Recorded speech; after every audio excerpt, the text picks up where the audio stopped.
Sussex, April 1815. The gown arrived at 6:30 in the evening, which left Ravenna Sable exactly 90 minutes to become someone she was not. It came in a box lined with tissue the color of cream, carried by a footman who did not know what he was delivering. The card pinned to the lid read simply, "For tonight. Wear it well." No signature. But Ravenna knew who had sent it, because only one woman in 3 counties possessed the combination of taste, audacity, and strategic generosity required to lend a merchant's daughter a gown worth more than her father's annual income. Lady Pemberton, 71 years old, widow of a viscount, architect of half the marriages in Sussex, and unapologetic about the other half. Ravenna lifted the gown from the box and held it against herself in the narrow mirror of her rented room above the milliner's shop on Kettering Lane. The silk was the color of a winter sky just before snow, pale and luminous, with a quality of light caught inside the fabric itself. The cut was severe and flawless, the neckline more elegant than anything she had ever worn, the waist defined by a single line of silver thread so fine it was almost invisible. It was not a gown that whispered. It was a gown that entered a room 30 seconds before the woman wearing it. She should not go. This was the sensible conclusion, and Ravenna Sable was, by necessity, a sensible woman. She was 25 years old, the daughter of Harland Sable, who had built a modest fortune importing textiles from the continent, and who had died 14 months ago, leaving her that fortune, a warehouse in Portsmouth, and the quiet contempt of every family in Sussex who believed that money earned was fundamentally different from money inherited. She had no title, no connections beyond Lady Pemberton's inexplicable patronage, and no illusions about what happened to women like her at events hosted by men like the Duke of Ashworth. The Duke of Ashworth, Benedict Calloway, 32 years old, unmarried, possessed of 12,000 acres of Sussex countryside, and the reputation of a man who had been disappointed by something significant and had organized the disappointment into a personality. He was hosting a spring ball, the first at Ashworth Hall in 3 years. The last had been before his broken engagement to Lady Isabel Fenton, who had left him for a cavalry officer 4 months before the wedding, and had done it publicly enough that the county still discussed it with the enthusiasm reserved for other people's misfortunes. He had not entertained since. He had not shown interest in any woman since. He had retreated into his estate, his tenants, his accounts, and the precise, controlled life of a man who no longer included the possibility of being surprised. Lady Pemberton had told Ravenna all of this over tea on Tuesday, with the efficiency of a woman delivering military intelligence. "He needs to remember that the world contains women worth looking at," Lady Pemberton had said, stirring her tea with a silver spoon that had belonged to Queen Charlotte. "And you, my dear, need to walk into a room that will not expect you and decline to apologize for being there." "I was not invited," Ravenna had said. "You are my guest," Lady Pemberton had replied. "I am invited everywhere. It is the single remaining privilege of being old, rich, and in possession of secrets about every family in the county." Now Ravenna stood with the borrowed gown against her body and considered what it meant to walk into a room full of people who had decided what she was before she arrived. She had spent 14 months in careful, quiet competence, running her father's warehouse, negotiating with suppliers who assumed a woman with no husband was a woman with no authority, building something real and functional while the county watched from behind its curtains and formed its opinions. She considered the word place and where hers was and who had the right to assign it. She put on the gown. It fit as though it had been made for her, which, knowing Lady Pemberton, it almost certainly had been. When she looked in the mirror, she saw a woman she recognized but had not met before. The same dark hair, the same direct gray eyes, the same jawline that her mother had called determined and her father had called stubborn, but framed differently, presented with the confidence of a garment designed by someone who understood that clothes were not decoration, but argument. She arrived at Ashworth Hall at 8 in Lady Pemberton's carriage, with Lady Pemberton beside her, radiating composed satisfaction. The hall was lit with 500 candles. The drive was lined with carriages. The entrance was flanked by footmen in the Ashworth livery, dark green and gold, and the sound of the orchestra reached them before the doors opened. The doors opened. Ravenna stepped into the light, and the immediate, comprehensive attention of 160 people who had not expected her. Conversations shifted, glances redirected. Fans moved to cover mouths already forming assessments. The name Sable passed through the room like a current through water, carrying with it everything the county knew and everything it assumed, which were entirely different things. She felt it all. She had been reading rooms since she was 19, when her father's illness had first required her to stand in for him at trade meetings, and she had developed the ability to gauge the temperature of a gathering within 10 seconds of entering it. This room was surprised. This room was recalculating. And the Duke of Ashworth was standing at the far end of the ballroom, near the tall windows that overlooked the south garden, and he was watching her with an expression she could not yet read from this distance, but was going to have to account for before the evening was finished. Lady Pemberton squeezed her arm. "Chin up," she said. "You are exactly where you are supposed to be." Ravenna looked at the borrowed gown and the room full of people who had not borrowed anything in their lives, and she thought, "We will see about that." The first hour passed in the particular rhythm of a ball, where everyone was performing. Lady Pemberton introduced her to the county, the Fenwick family, who were polite. Sir Aldous Crane, who was elderly and kind, and talked about his roses for 12 minutes without pausing for breath. Mrs. Hargrove, who assessed her gown with the professional eye of a woman who spent £3,000 a year on clothes and recognized quality when she saw it. And Lord Ashby, a baronet of 56, who looked at her gown and then at her face, and said, with the smile of a man who believed charm was a substitute for respect, "Miss Sable, what a delightful surprise. I had no idea Lady Pemberton's circle extended to the commercial quarter." Ravenna held his gaze. "My father imported the silk that made your wife's curtains, Lord Ashby. I believe she ordered them in 1812, the blue damask. Your wife has excellent taste." Lord Ashby's smile underwent a minor adjustment. Lady Pemberton made a sound that might have been a cough and was almost certainly a laugh. The Duke appeared at 11. He materialized beside Lady Pemberton with the quiet authority of a man who moved through his own house without requiring announcement. He was taller than she had expected from across the room, his face harder, the bones more defined, the expression more controlled. He had the look of a man who had once been easy to read and had since taken considerable trouble not to be. "Lady Pemberton," he said.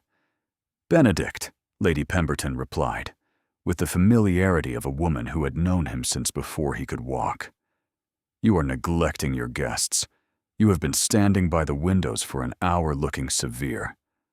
"I have been observing," he said. "You have been hiding. This is Miss Ravenna Sable, Harland Sable's daughter. She manages the Sable textile concern in Portsmouth. She is wearing my gown, which I mention because you have been studying it since she arrived and should know that the credit for the selection is mine." The Duke turned to Ravenna. She held his gaze without adjusting it, without softening it, without performing the small expected recalibrations that women were supposed to offer men of his rank as a matter of course. "Miss Sable," he said. "Your Grace," she said. There was a pause. Not an awkward one. The pause of two people taking accurate measurements of each other, which required a moment and deserved one. "You are in trade," he said. "I am in textiles," she said. "The distinction matters to me, if not to the county." Something moved at the corner of his mouth, not a smile. The place where a smile would go if he permitted one. "Lady Pemberton tells me you manage the business yourself, without a husband or a partner or a male representative of any kind." "Without any of those things," she confirmed. "The suppliers were skeptical at first. They have since revised their position."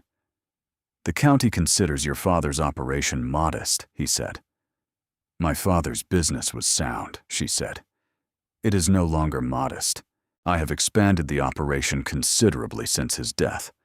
The assessment the county offers is approximately 18 months out of date." "You are very direct," he said. "You asked a direct question," she said. "I assumed you wanted a direct answer. If you preferred something decorative, I can provide that as well. But it would take longer and contain less information." The Duke said, "Miss Sable, would you do me the honor of a dance?" The room heard this.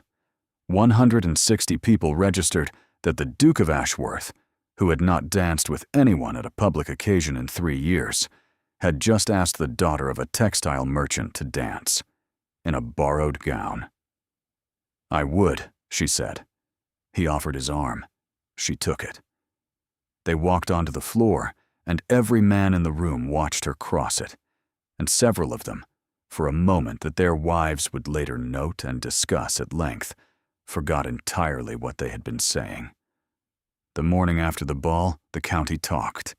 This was expected. Sussex processed its information through conversation, the way other counties processed it through newspapers. And by noon on Tuesday, the story of the borrowed gown and the Duke's dance had been told, retold, analyzed, and assigned meaning by every household within 15 miles of Ashworth Hall. Ravenna heard none of it. She was at the warehouse in Portsmouth by 7, reviewing an invoice from a supplier in Lyon, who had attempted to renegotiate terms on the assumption that her attention had been elsewhere. She corrected the invoice, sent a reply that was brief and factual, and contained within it the precise dimensions of the mistake, and spent the rest of the morning running the operation with the focused energy of a woman who understood that the borrowed gown was one evening and the warehouse was every morning. But she considered the dance. She turned it over with the precision she brought to contracts and supplier negotiations, examining what it meant and what it did not mean, and what the Duke had intended by it. The dance itself had been formal, a quadrille, the kind that kept partners at a regulated distance and allowed conversation only in measured intervals. He had said very little during it.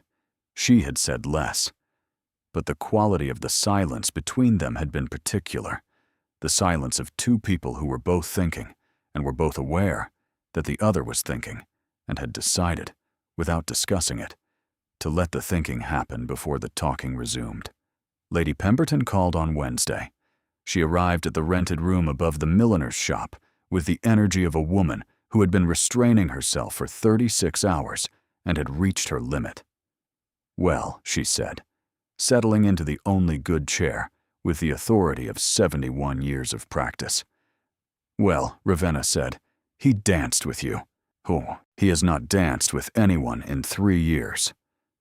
"It was one dance," Ravenna said, "at a ball. It does not constitute a declaration. It constitutes an earthquake," Lady Pemberton said, "in a county where the ground has not moved in 3 years." She accepted her tea. "What did you make of him?" Ravenna considered the question with care. "He is direct," she said. "He asked about the business.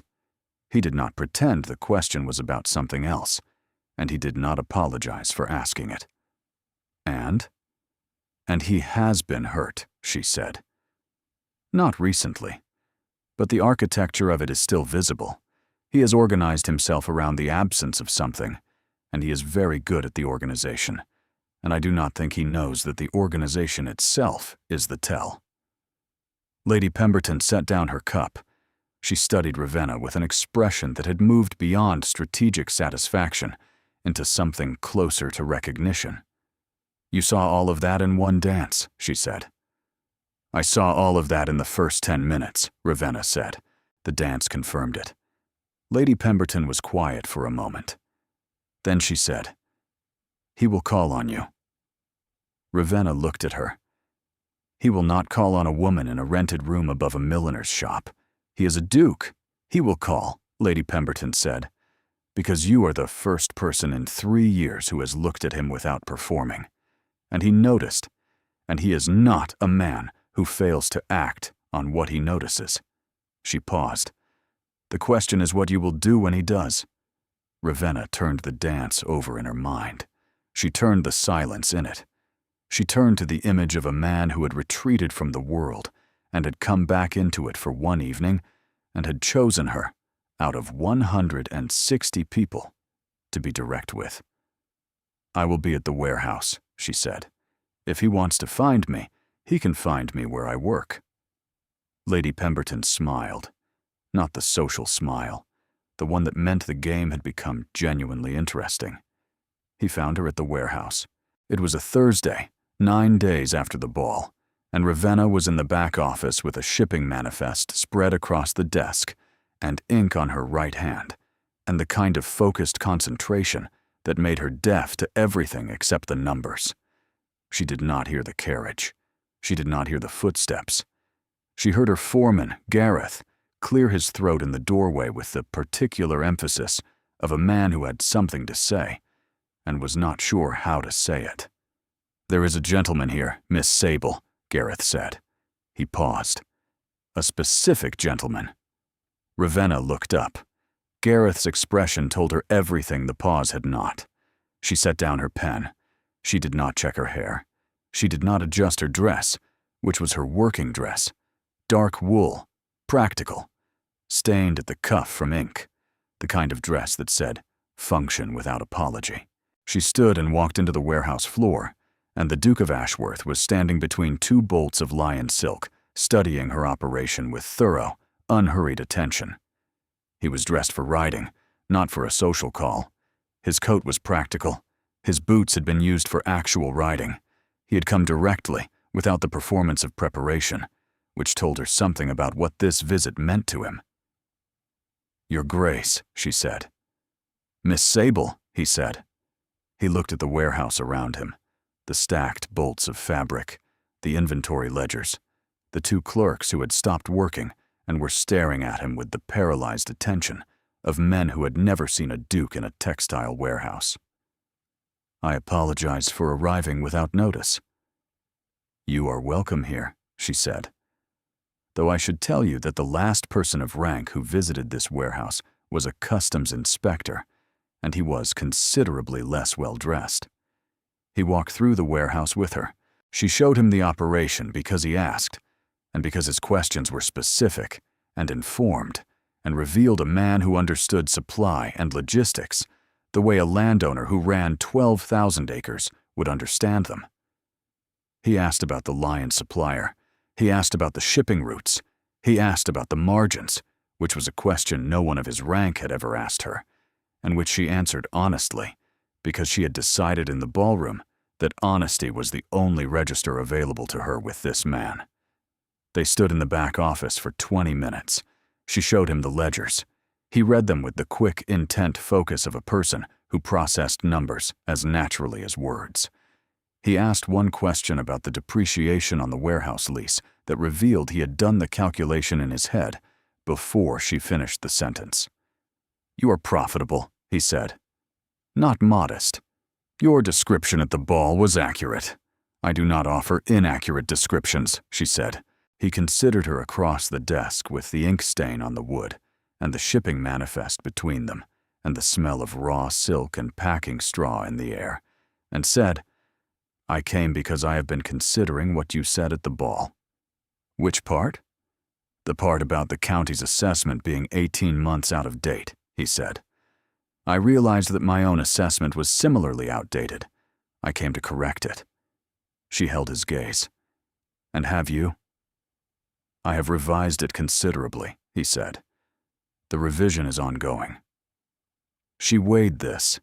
She weighed a man who had come to a warehouse in Portsmouth in his riding clothes because he wanted to see what was real rather than what was presented, and who had read her ledgers with the attention they deserved, and who had just told her, in his own particular language, that he was paying attention. The revision is welcome, she said. The warehouse is open Monday through Saturday. The ledgers are available for inspection at any time. I have nothing to hide, and nothing to perform. He held her gaze a moment longer than the conversation required. Good morning, Miss Sable, he said. Good morning, Your Grace. He left. She stood in the back office with the shipping manifest and the particular silence that followed a significant conversation, and she went back to work. She did not dwell on the expression he wore when he departed, the one that was no longer the ballroom assessment, but something less guarded than that. She dwelled on it anyway. The letter arrived on a Monday. It was written in his hand, which she recognized from the single note he had sent after the warehouse visit. This letter was longer. Miss Sable, the County Road Commission is considering a proposal to reroute the Petworth Road through the south boundary of the Ashworth estate. The proposed route would cross land adjacent to the Portsmouth Harbor Road and would affect the transport route your warehouse relies upon for overland shipments. I have reviewed the proposal and have concerns about its feasibility. I suspect you will have concerns about its commercial impact. I propose a meeting to review the documents together. Thursday next, 10 in the morning, at the boundary marker, where the Ashworth land meets the Harbor Road. Bring the shipping schedules. I will bring the survey maps. Ashworth. She read the letter twice. She noted the precision. She noted the absence of anything personal. She noted that he had identified a threat to her business before she had, which meant he had been studying her shipping routes. And she noted that he had asked her to meet him at a boundary, not at his house, and not at hers. Neutral ground. The choice of a man who understood that the location of a conversation shaped its terms. She sent back, Thursday next. 10. I will bring the schedules. R. Sable. Thursday was the kind of April morning that Sussex produced when it wanted to be taken seriously. Bright and sharp, the light falling clean across the fields. She arrived at the boundary marker at 5 minutes to 10. He was already there, on foot, the survey maps under his arm, and he had brought his land agent, a man named Croft, who had the weathered competence of someone who had been handling the practical details of aristocratic ownership for 30 years. She had brought her shipping clerk, Nolan, who had the ledgers and the quietly astonished expression of a man who had not expected his morning to involve standing in a field with a duke. They spread the documents on the flat stone wall, his survey maps on one side, her shipping schedules on the other, and they stood on opposite sides of the wall and read each other's evidence with the focused attention of two people who were both entirely correct about the problem and approaching it from entirely different positions. The proposed route adds half a day to any shipment moving between Portsmouth and the northern markets, he said. I have calculated the cost, she said. The reroute would reduce my margins by 11% in the first year and 14% by the third. I also calculated the impact on your estate. The new road would require the commission to purchase a strip of your south pasture at a price the county will undervalue by approximately 30%. He studied her for a moment that stretched. You calculated the impact on my estate. The problem affects both of us, she said. I find it more efficient to understand both sides of a negotiation before entering it. We should present a joint objection to the commission, he said. Your commercial data and my survey evidence together make a stronger case than either alone. You are proposing an alliance, a duke and a textile merchant, presenting jointly to a county commission. You understand what the county will make of that. I find I am less interested in what the county makes of things than I used to be. The April wind moved through the hedgerow behind them. She weighed the documents. She weighed the man across from her, who had identified a threat to her livelihood and had come to her with evidence and a plan, and had proposed standing beside her in a public forum, which wasn't a small thing for a man of his position, and which he had offered without making her ask. "I accept," she said, "on the condition that the objection reflects my commercial analysis as an equal submission, not as an appendix to your survey." "Agreed," he said. She extended her hand across the boundary wall. He shook it with the brief, firm grip of a man who meant what he agreed to. "Good morning, Your Grace," she said. "Good morning, Miss Sable." She walked back to the road with Nolan and the shipping schedules, and the satisfaction of a woman who had held her ground and been met with something she had not expected. Respect offered without conditions, an alliance proposed without hierarchy. The County Commission met on the first Monday of May in the assembly room of the Crown Inn at Petworth. 9 commissioners, 8 landowners. The 9th was a solicitor named Whitfield.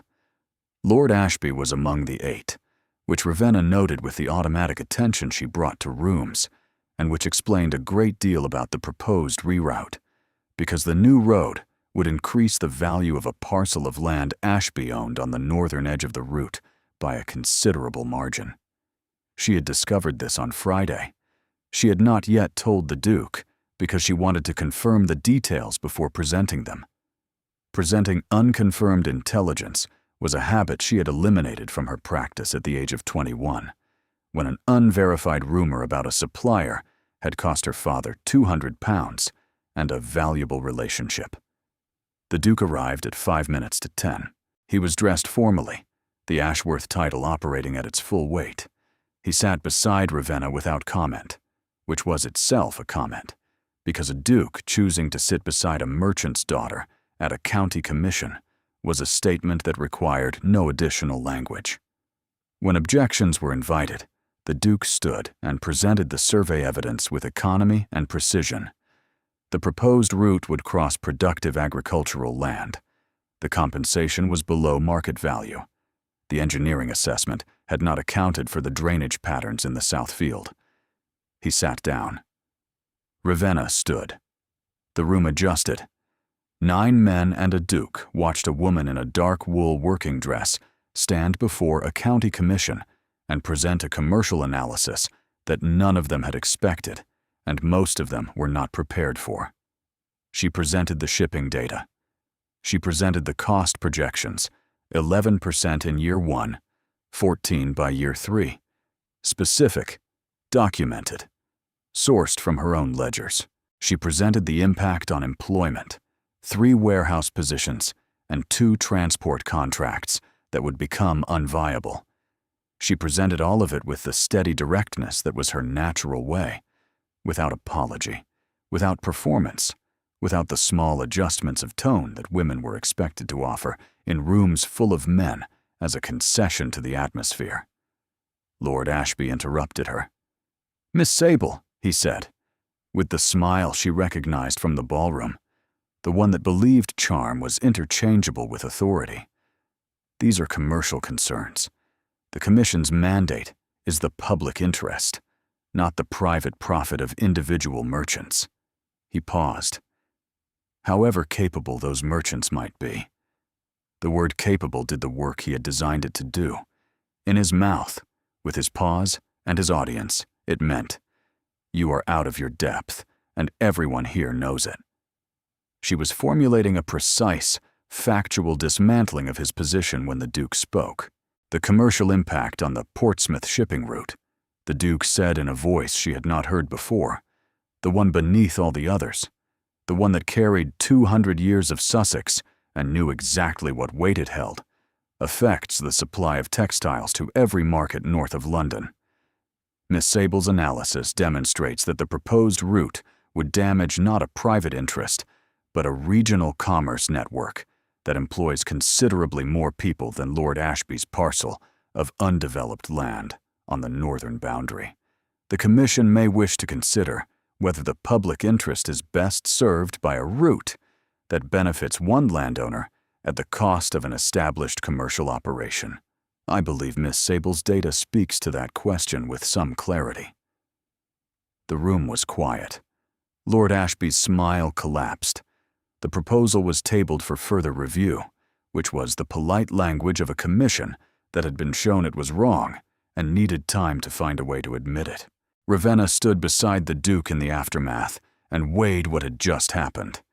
He had not rescued her. Her data was sound, and her argument was complete. But he had done something more precise than rescue.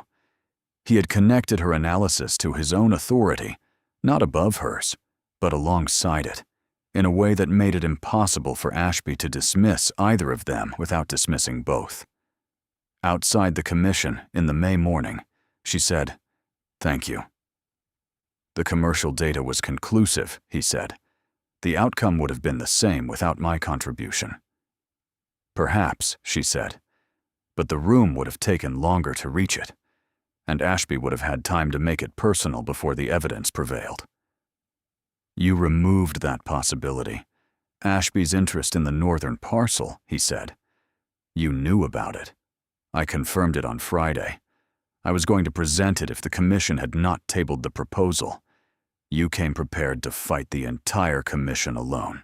I came prepared to present accurate information to a decision-making body, she said. I do not consider that fighting. I consider it commerce. The thing at the corner of his mouth moved.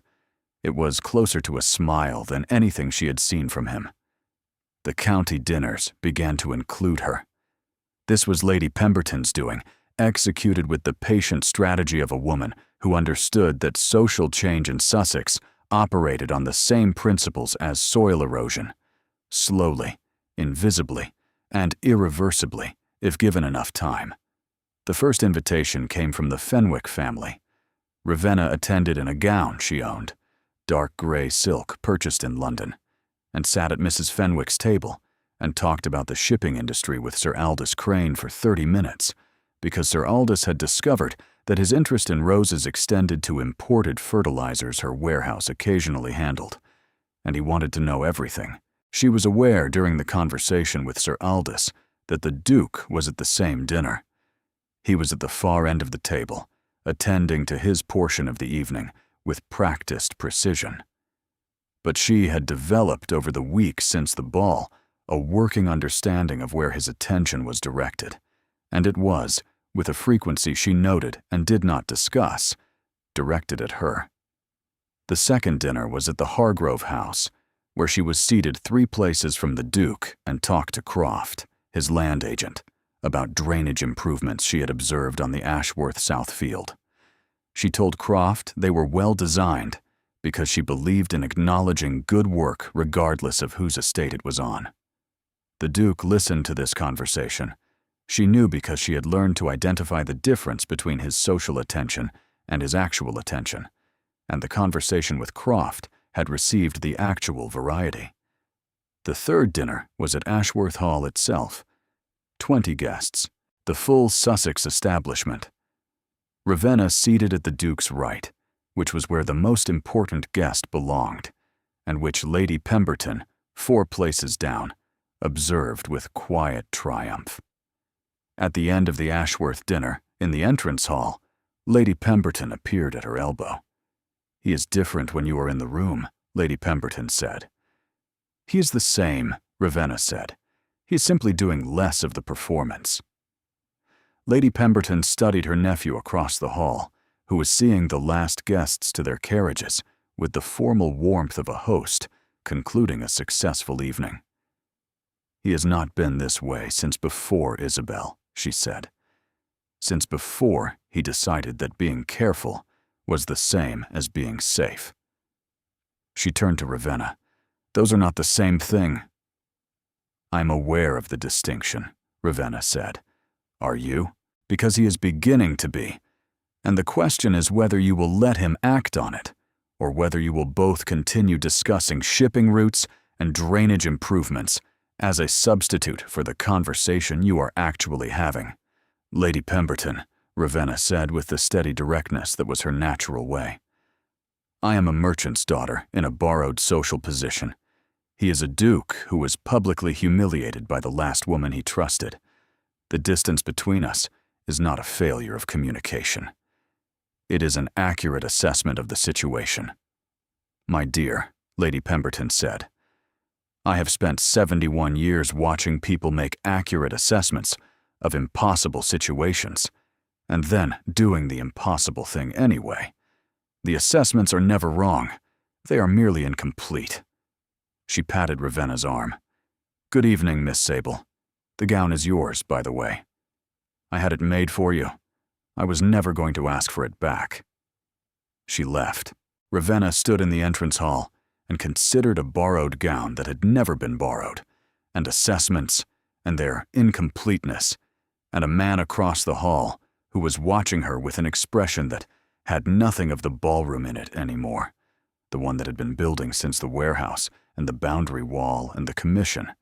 The one she had been tracking and was now going to have to stop pretending was merely observation.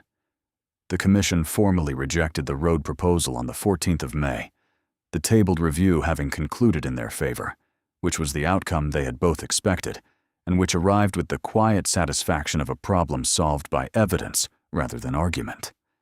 The Duke wrote to her about it.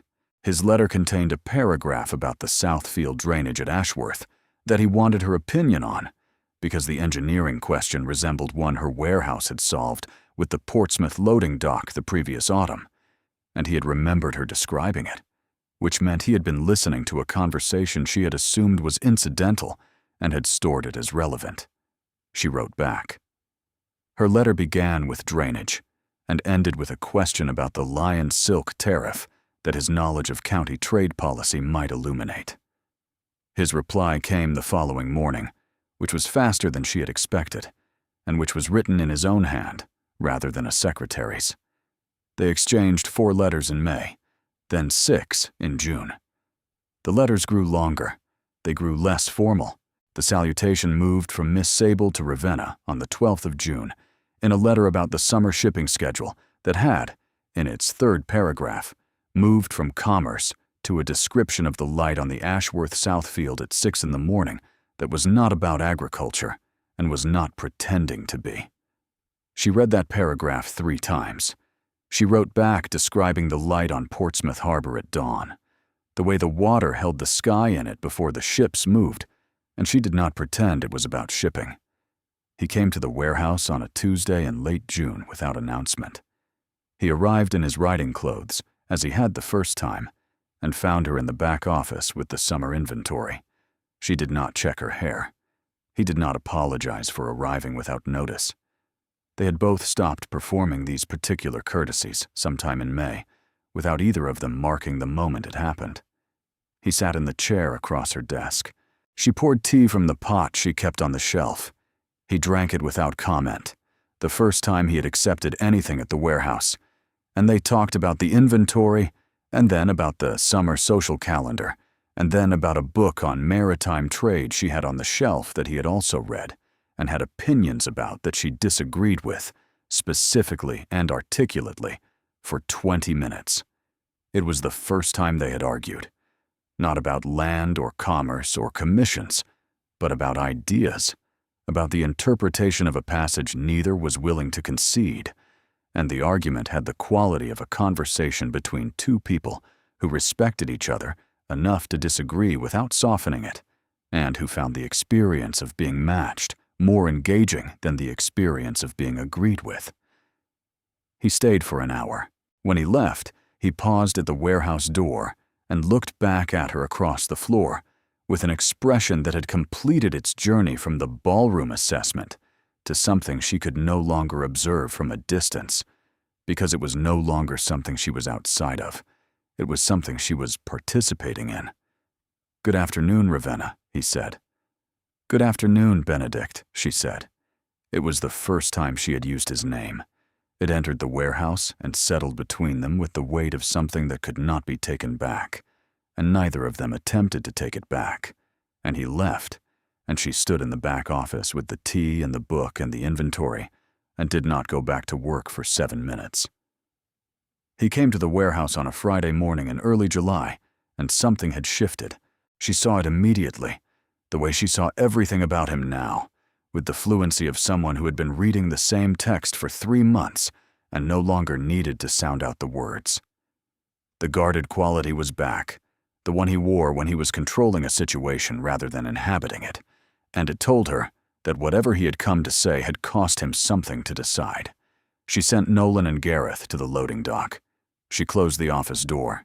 She sat behind her desk and waited, because she had learned that his important things arrived in their own time and could not be hurried. "I owe you something," he said. He was standing by the window, studying the harbor rather than her. "Something I should have said before now." She waited. "At the ball," he said. "The first evening, when I asked you to dance. I did not ask because Lady Pemberton suggested it. I did not ask because the gown was striking, or because the room was watching. I asked because you answered my question about your business without adjusting your voice or your posture or a single word to accommodate my rank.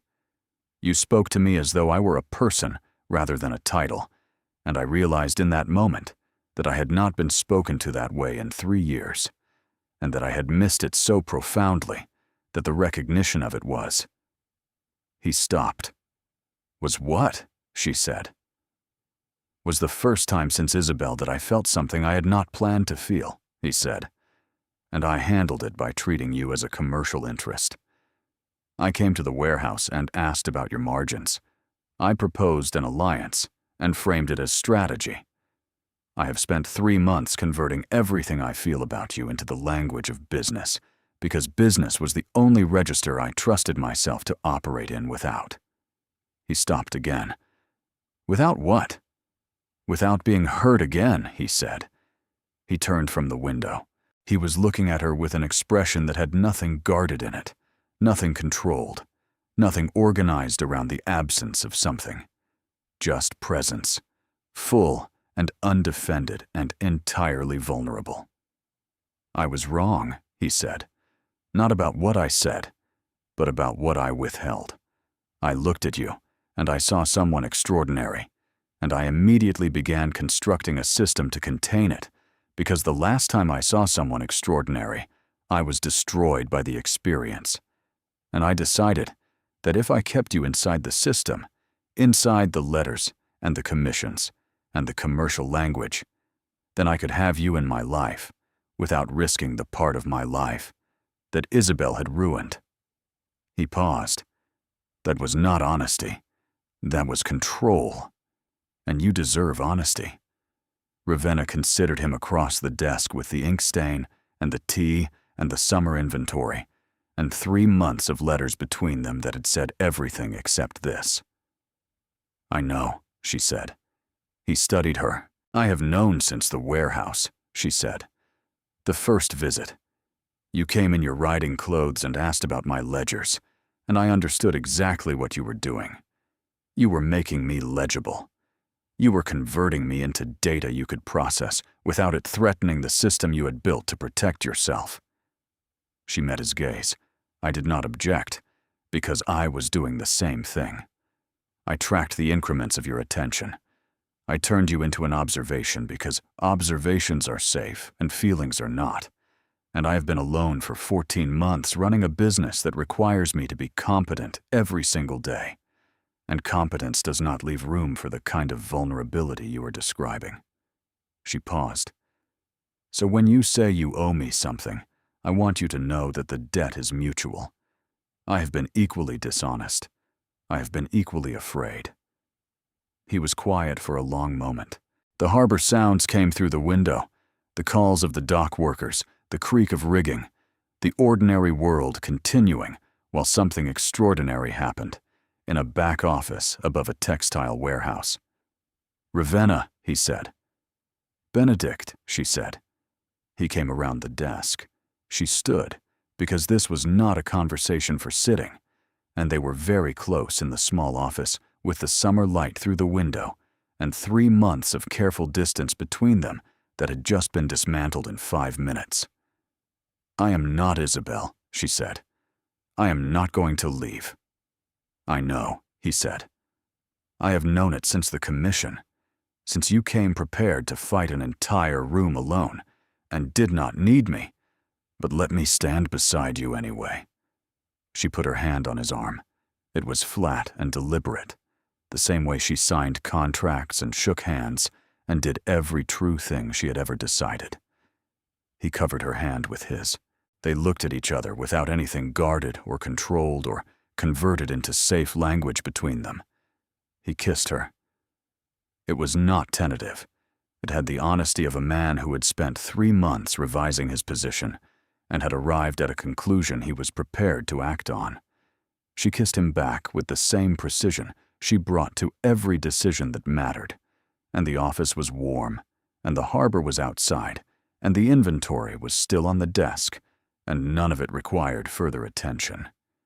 He proposed on a Wednesday in the warehouse over the shipping schedules, which was so entirely consistent with the way they had conducted the entire relationship that she laughed when he did it, a small, real, unguarded laugh that she had not heard from herself in 14 months.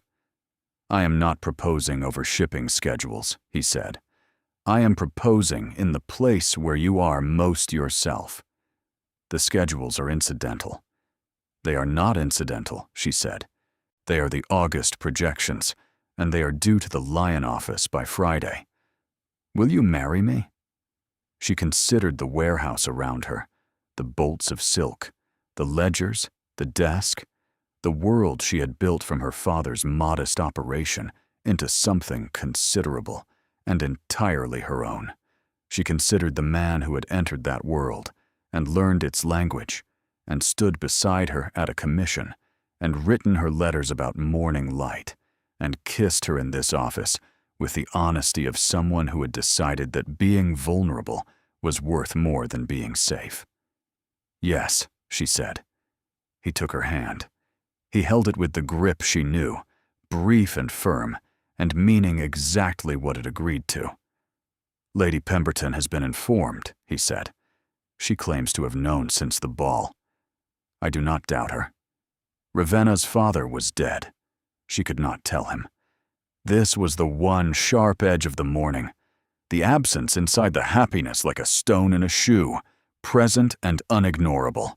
She considered Harlan Sable, who had built this warehouse and trained her to run it, and who had said, once, when she was 19 and handling her first supplier negotiation alone, "The ones who underestimate you are giving you an advantage.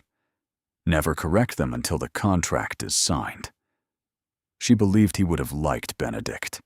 She believed he would have looked at the Duke's riding boots in the textile warehouse and the ink on both their hands and the shipping schedules between them and said, with quiet satisfaction, "Sound investment."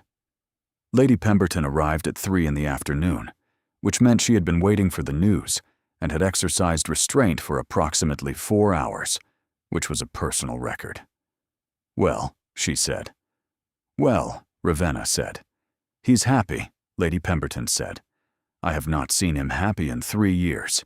He shows it very quietly and entirely without announcement, but it is there." She studied Ravenna. "You are good for him." "He is good for me," Ravenna said, "which is the thing I did not expect." "What did you expect?" "I expected to prove a point," Ravenna said. "I expected to walk into that ballroom and decline to be invisible and make it impossible for the county to maintain its assessment of me. I expected to be right." She paused. "I did not expect to discover that he was also right about certain things, and that the things he was right about were the things that made him worth the argument." "What was he right about?" "That a woman who knows her own worth," Ravenna said, "is worth knowing." He had entirely the wrong way of recognizing it, but the instinct was not wrong. The engagement dinner was held at Ashworth Hall on the 20th of July, which was a Friday, which Lady Pemberton had chosen because Friday dinners in Sussex were the ones that carried weight, and she wanted this one to carry the precise amount. 30 guests. The full county. Ravenna was at Benedict's right. She wore the gown. The original one, the winter sky silk, the one Lady Pemberton had made for her and called borrowed and then given back. She wore it because it was the beginning of the story, and she wanted the room to see the full arc, from the woman who had arrived in a gown she believed was lent to the woman who sat at the Duke's right, in a gown she knew was hers. Benedict studied her when she sat down. "The winter sky," he said. "It seemed appropriate," she said. "It is," he said. He looked at her with the expression she was now permitted to keep, the one that had completed its journey from assessment to something that required no observation and no system. "You are going to be very difficult to be married to," he said. "Is that a complaint?" "It is a preliminary assessment," he said. "I find assessments useful before major commitments." "As do I," she said. "My preliminary assessment is that you are going to find it considerably harder to maintain your systems around someone who has read all your ledgers and can identify every tell you possess. I have noticed that my systems have been performing poorly since approximately April." "They have been performing very badly," she said. "I would recommend a wholesale revision." "I'm in the process of one," he said. Lord Ashby congratulated them after dinner with the grace of a man who had exhausted his alternatives and was making the best of the situation. He said the correct things. He said them to Benedict first, and then to Ravenna, and when he met her eyes, she met his with the steady directness that was her natural way, and nothing further was required. Benedict beside her said nothing. He did not need to. His presence was the statement. They were married in August at the church in the village between Ashworth and Portsmouth, which was geographically convenient and practically sound, and also, Ravenna had noted, when she first saw it in June, a beautiful church with good windows and a stone floor that had been there since the 15th century. She wore the winter sky gown. Not a new one, the same one. Lady Pemberton had offered to commission something for the occasion, and Ravenna had declined, because the gown was the beginning, and she wanted it to also be this, and because Benedict had once looked at it across a ballroom and asked her to dance, and she wanted him to look at it again and know how far they had both traveled since. Sussex turned out 30 people from the engagement dinner and a considerable number beyond them, because the marriage of a duke was an occasion, and the marriage of this duke to this woman was an occasion with the additional quality of a story the county had been following since April, with the invested attention of people who had known something was going to happen and had not been entirely sure what. Ravenna walked in on her own. She had no father to give her away, and she had decided, with the directness that was her natural way, that she would not borrow an arm any more than she had borrowed the gown. She would walk into this church the way she had walked into the ballroom, the way she had walked into the commission, the way she had walked into every room that had not expected her, on her own terms. Benedict watched her come down the aisle. She saw his face, and saw in it the complete absence of everything that had been there in April. No assessment, no guarding, no system built to contain what he felt. Just him, entirely present. Looking at the woman who had walked into his ballroom in a gown she believed was borrowed, and had argued with him about a book, and corrected his shipping knowledge, and stood beside him at a commission, and kissed him in a warehouse, and said yes over the August projections. She reached him. She took his hand, the way she signed contracts, flat and deliberate and meaning exactly what it meant. He held it. He did not let go. The wedding breakfast was at Ashworth Hall, and Ravenna moved through it with the ease of a woman on ground that was now hers in every sense that mattered. She talked with the Fenwicks, and Sir Aldous, and Croft, and Whitfield. She talked with Lady Pemberton, who had the expression of a woman whose long game had concluded better than even she had predicted, and who was exercising restraint about it with visible effort. She talked with Gareth, her foreman, who had come from Portsmouth in a coat that was clearly new, and who looked at the Ashworth dining room with the expression of a man handling unfamiliar territory, with the same quiet competence he brought to the warehouse floor. "The warehouse will be open Monday," she told him. He looked at her. "Monday, miss." He paused. "Your Grace." "Monday," she said. "And it is still Miss Sable at the warehouse. The title is for this house. The warehouse is mine." Benedict found her in the East Garden as the afternoon light moved across the Sussex countryside in the long, golden way of August evenings that did not want to end. She was studying the rose beds, which had been planted by a previous duchess and maintained with varying degrees of attention since, and she was already redesigning them. "The roses," he said. "They are in the wrong beds," she said. "The climbers should be on the south wall. The standards should be reorganized by bloom sequence, and the drainage in the east border is inadequate. I can see it from here." He considered her. She was standing in the garden of a house that was now hers, in the gown that had started everything, with the August light on her face and the practical attention of a woman who had already identified 3 things she intended to change and was not going to wait for permission to change them. "The roses are yours," he said. "All of it. The garden and the south field and the hall and the warehouse, and whatever you decide to do with any of it. I want you to know that I know that." She studied the roses. She studied the man who had asked her to dance in a borrowed gown and had come to her warehouse in his riding clothes and had proposed over shipping schedules and had told her, in a back office with the harbor outside the window, that he was done converting what he felt into safe language.